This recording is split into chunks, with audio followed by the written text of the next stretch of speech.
आणि महाराष्ट्रातल्या विधानसभा निवडणुका जिंकल्यानंतर पंतप्रधान मोदींनी रिटर्न गिफ्ट दिलंय मुंबईसाठी 300 नव्या लोकल. पनवेल जोगेश्वरीसह वसईमध्ये नव्या टर्मिनलला सुद्धा मंजुरी दिलेली आहे.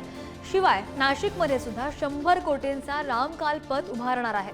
पंतप्रधान नरेंद्र मोदींनी एक पोस्ट करत ही माहिती दिली आहे. पर्यटन क्षेत्राला चालना देण्यासाठी 23 राज्यांमधील 40 प्रकल्पांना केंद्रीय पर्यटन मंत्रालयानं मंजुरी दिली आहे. आणि याचा आढावा घेतलाय आमचे प्रतिनिधी किरण टाजणे यांनी. पाहूया. विधानसभा निवडणुकीमध्ये महायुतीला महाराष्ट्रामध्ये घवघवीत यश मिळाल्यानंतर भाजपच्या केंद्र सरकारनं महाराष्ट्रासह अन्य राज्यांना चांगलं असं मोठं गिफ्ट दिलेलं आहे. यामध्ये नाशिक आणि सिंधुदुर्गचा देखील समावेश करण्यात आलेला आहे.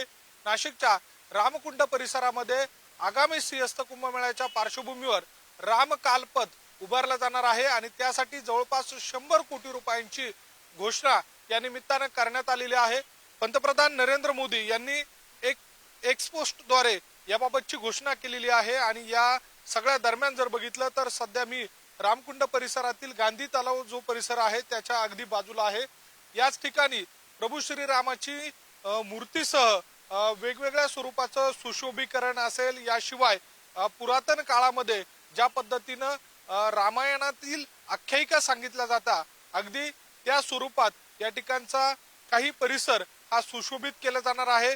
रंगरंगोटी या निमित्तानं केली जाणार आहे. आणि त्या सगळ्या पार्श्वभूमीवर जर बघितलं तर विधानसभा निवडणुका पार पडल्यानंतर महायुतीला महाराष्ट्रामध्ये जे यश मिळालंय त्या यशाच्या पार्श्वभूमीवर केंद्र सरकारच्या माध्यमातून पर्यटन विभागाच्या माध्यमातून हा विकास केला जाणार आहे. त्यामुळे नाशिकचा आगामी सिंहस्थ कुंभमेळ्याच्या पार्श्वभूमीवर आणखी एक मोठा विकास या निमित्तानं दिसून येणार आहे.